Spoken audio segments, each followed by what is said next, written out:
मानवों में अंडाणु और शुक्राणु को जो मिलने का काम है, यानी नरयुग्मक और मादा युग्मक के संयोजन का जो काम है, वो महिलाओं की फैलोपियन नलिका अर्थात अंडवाहिनियों के अंदर होता है। बेटा, नर के शरीर से यानी पुरुष के शरीर से नरयुग्मक अर्थात शुक्राणु निकलता है, जिसे हम लोग स्पर्म कहते हैं, और मादा यानी कि महिला के शरीर से क्या निकलेगा? अंडाणु निकलेगा, जिसे हम लोग मादा युग्मक कहेंगे या ओवम कहेंगे या एग भी कह सकते हैं।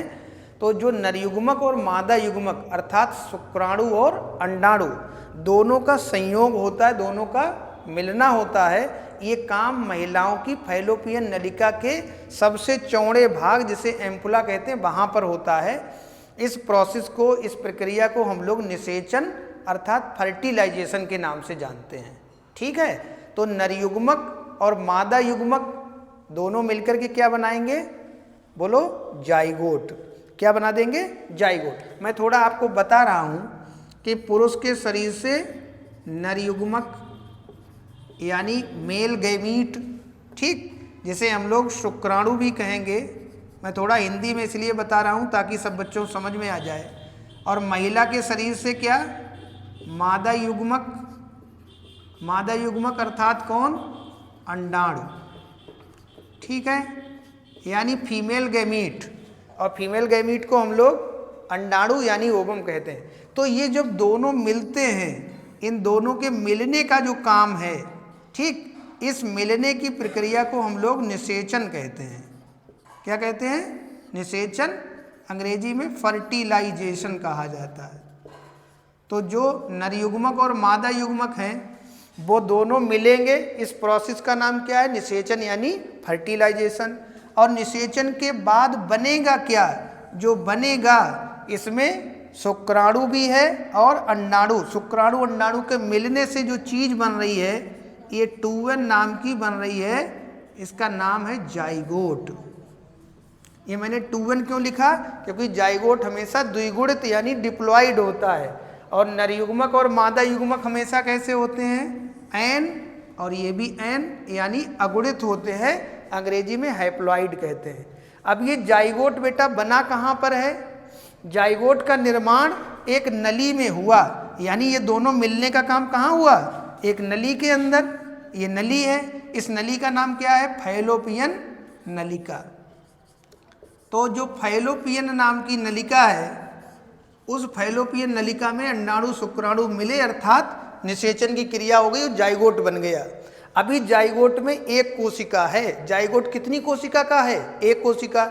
लेकिन गुणसूत्र उसमें जोड़ी में है, ये 2n है, ये इसका मतलब द्विगुणित है। अब ये जाइगोट कोशिका विभाजन, वो भी समसूत्री विभाजन शुरू करेगा, और इससे एक कोशिका से 2, 2 से 4, 4 से 8, 8 से 16 ऐसे बनती जाएंगी। और ये धीरे धीरे कोशिका विभाजन भी करता रहेगा, और धीरे धीरे फैलोपियन नलिका से आगे की ओर बढ़ता भी रहेगा। आगे की ओर कहाँ बढ़ेगा? फैलोपियन नलिका से बढ़कर के गर्भाशय के अंदर चला जाएगा, और गर्भाशय के अंदर, गर्भाशय की अंदर वाली जो भित्ति होती है, जिसे अंताभित्ति कहते हैं, उससे जाकर के किसी जगह पर चिपक जाएगा। तो जाइगोट के बनने में और जाकर के चिपकने के बीच में लगभग 1 सप्ताह का समय लगता है। तो जाइगोट का फैलोपियन नलिका में बनना हुआ काम, और बनकर के गर्भाशय की अंताभित्ति से चिपकने का काम हुआ। तो गर्भाशय की अंताभित्ति से जाइगोट जाके चिपकता है। इस क्रिया को हम लोग रोपण यानी इम्प्लांटेशन कहते हैं। कई महिलाओं में अंडाणु शुक्राणु मिलकर के जाइगोट तो बन जाता है, लेकिन वो जाइगोट फैलोपियन नलिका में जाकर के, नहीं गलत बोल दिया मैंने, फैलोपियन नलिका से जाकर के गर्भाशय में चिपक नहीं पाता। यानी निषेचन हो गया, लेकिन रोपण नहीं हुआ। जब रोपण हो जाएगा यानी इम्प्लांटेशन हो जाएगा, अर्थात जाकर के जाइगोट वहाँ चिपक जाएगा गर्भाशय की अंताभित्ति से, इसका मतलब गर्भधारण हो गया। और अगर नहीं चिपक पाया तो गर्भधारण नहीं होगा। ये जब जाकर के जाइगोट, भाई जाइगोट तो अकेली कोशिका है, जैसे ही इसमें कोशिका विभाजन होगा, कोशिकाओं का समूह बनने लगेगा। पहले 2 कोशिकाएं, फिर 4 कोशिकाएं, फिर 8 कोशिकाएं, क्योंकि यहाँ समसूत्री अर्थात माइटोसिस होता है। तो जब ये पहुंचेगा वहां तक, तब तक हम इसे भ्रूण कहने लगेंगे। शुरुआत के 2 महीने तक के जो बच्चा है, जब से उसका निषेचन हुआ, यानी जाइगोट से लेकर के शुरू के 2 महीने तक की अवस्था जो होगी, उसमें बच्चे का नाम क्या होगा? भ्रूण यानी एम्ब्रियो। और 2 महीने के बाद के भ्रूण को हम लोग फीटस के नाम से जानने लगते हैं। यानी 2 माह तक हम लोग उसे का नाम क्या रखेंगे?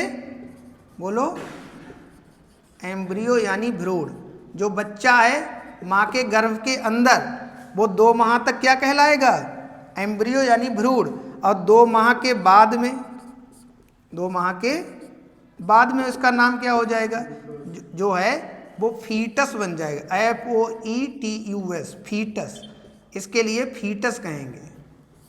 ठीक, ये टा बना है, फीटस। तो 2 महीने के बाद बच्चा क्या बन जाएगा? फीटस, यानी उसका नाम फीटस हो जाएगा। अब मैं एक बात और बता दूं कि जो बच्चा है अर्थात जो भ्रूण है, वो माँ के गर्भाशय की अंतः भित्ति से जहाँ पर चिपक रहा है, तो एक संरचना द्वारा चिपकता है जिसे हम लोग प्लेसेंटा के नाम से जानते हैं। ये प्लेसेंटा बड़ा इंपॉर्टेंट है। प्लेसेंटा ही वो संरचना है जिसके द्वारा माता और उसके अंदर जो शिशु है अर्थात जो भ्रूण है, तो भ्रूण और माँ के शरीर में जितनी भी चीज़ें आदान प्रदान हो रहा है, चाहे वो ऑक्सीजन का हो, CO2 का हो, चाहे जितने भी अपशिष्ट पदार्थ हैं, जितने पोषक पदार्थ माँ के शरीर से बच्चे के शरीर में जा रहे हैं, या जितने अपशिष्ट पदार्थ बच्चे के शरीर से माँ के शरीर में आ रहे हैं, वो सबका एकमात्र माध्यम कौन होता है? प्लेसेंटा। यानी प्लेसेंटा ही वो संरचना है जो माँ को उसके बच्चे से कनेक्ट किए हुए है और माँ और बच्चे के बीच में जितनी भी चीज़ों का आदान प्रदान हो रहा है। कई बार आपने देखा गर्भवती महिलाओं के इंजेक्शन लगता है, यानी टीकाकरण होता है, तो ये टीका का जो इफेक्ट है, टीका का जो प्रभाव है, उसमें जो जितनी भी चीज़ें हैं, पोषक तत्व हैं, एंटीजन हैं, जो भी हैं, वो बच्चे तक जा रहे हैं। लेकिन माध्यम क्या बनेगा? प्लेसेंटा। यानी placenta is the connection between embryo and the mother. ठीक, तो दोनों के बीच में कनेक्शन करने का काम प्लेसेंटा का है। और इस क्रिया को हमने बता दिया आपको रोपण, यानी गर्भाशय के अंदर जाकर के भ्रूण का चिपकना रोपण हो गया। मुझे लग रहा है कि शायद आपको रोपण के बारे में अच्छे से समझ में आ गया होगा। ओके।